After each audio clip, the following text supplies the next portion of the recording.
Developed by Coatsink Games and published by Outright Games, Transformers Battlegrounds is a turn-based strategy game featuring some of your favorite characters such as Starscream, Bumblebee, Optimus Prime, Gridlock, and more. The plot is pretty simple, which is like an episode from the animated series. The game has Megatron trying to capture the Allspark on Earth, and there is a full invasion going on. This is set forth by Megatron himself, with the help of his minions such as Shockwave and Soundwave. Since Optimus is busy at the moment, the Autobots need an overseer/commander to help protect Earth and guide the Autobots to victory. You, with the help of Teletran X, will help guide you. Heading to the main menu, Continue lets you, of course, continue your game.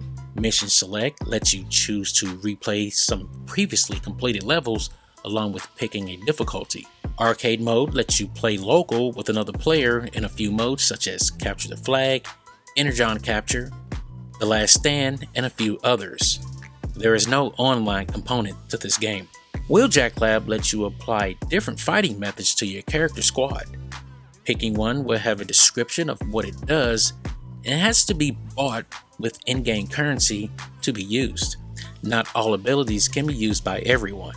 Options is pretty bare. It has all the standard selections such as gameplay, audio, and general options. There are no graphical settings to change. Before a mission is started, you will have the chance to select different abilities for your squad. If the ability shows a lock icon, it can't be used until it's bought. When your selection is complete, the game will start and you will get some info on the storyline. I've locked onto an Autobot signal. But with all these obnoxious buildings... B? Right here! This place should come with a map.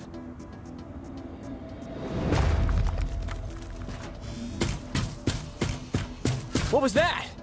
I'm fine. We can handle one little Decepticon. Right, human? Hooray! Windblade is ready to follow your instructions. In all my gameplay sessions, the text was narrated, so you will not have to read it. You will, however, have to click to get the next line of the conversation. The game looks really basic, but there is some strategy that has to be used to win. Don't underestimate the enemy. Transformers Battlegrounds plays just like the typical turn-based games. Some of the objectives will have you getting to a certain point on the map as soon as possible, while not having to destroy all the enemies en route. If you try, you will be outgunned and outmanned, because the enemy will keep respawning. Other times you will have a clear objective, which would be to destroy all the enemies on screen. The amount of enemies will be represented by the purple icons in the top left corner. You will have a certain amount of points to move and shoot. The only exception is that you have ultimates. You can use these no matter how many points you have left. How terrifying! A battalion of Decepticon soldiers! We're outnumbered. This will require ingenuity, cunning, and most of all... Raw power! Dark fury! Grimlock! Yeah! Okay, that was loud. From what I've seen, you have 3 points that can be used in any combination. The further you walk, the more points will be used. Certain abilities or actions work the same way.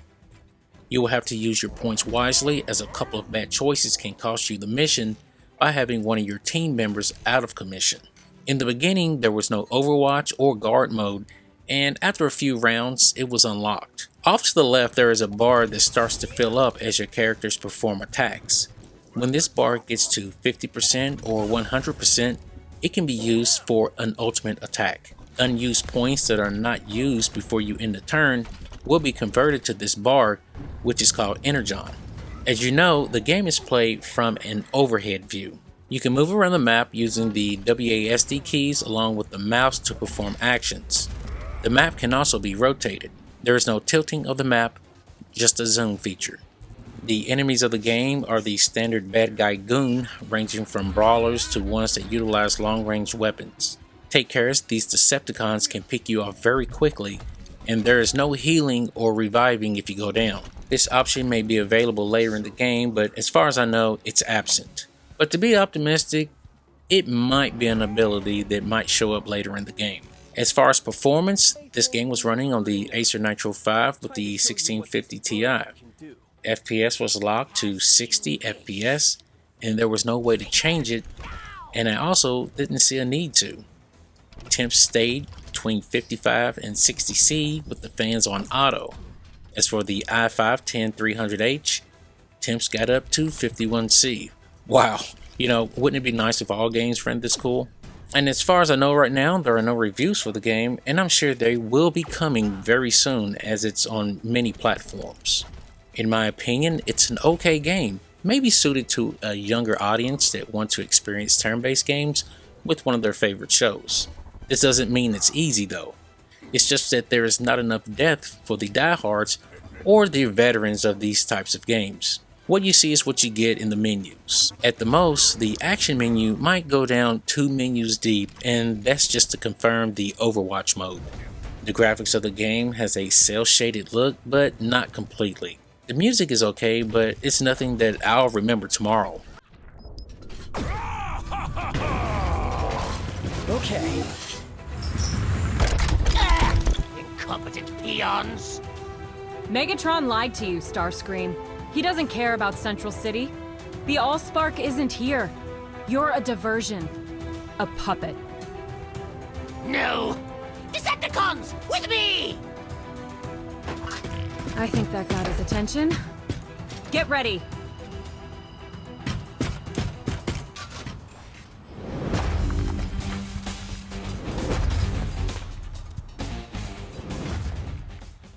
The game is simple enough to play without a large manual or complicated keystrokes to master.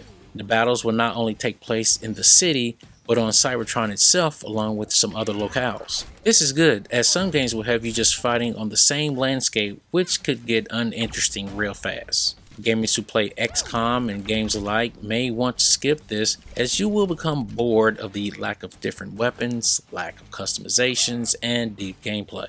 Only purchase if you are a fan of the show and want to get into turn-based strategy that's a lot easier to learn. I would use this as a warm-up. Well, that's all I have for now, and I hope you enjoyed the video. If you like what you see, feel free to like, share, and subscribe. And I'll see you in the next game. Meanpooh, out.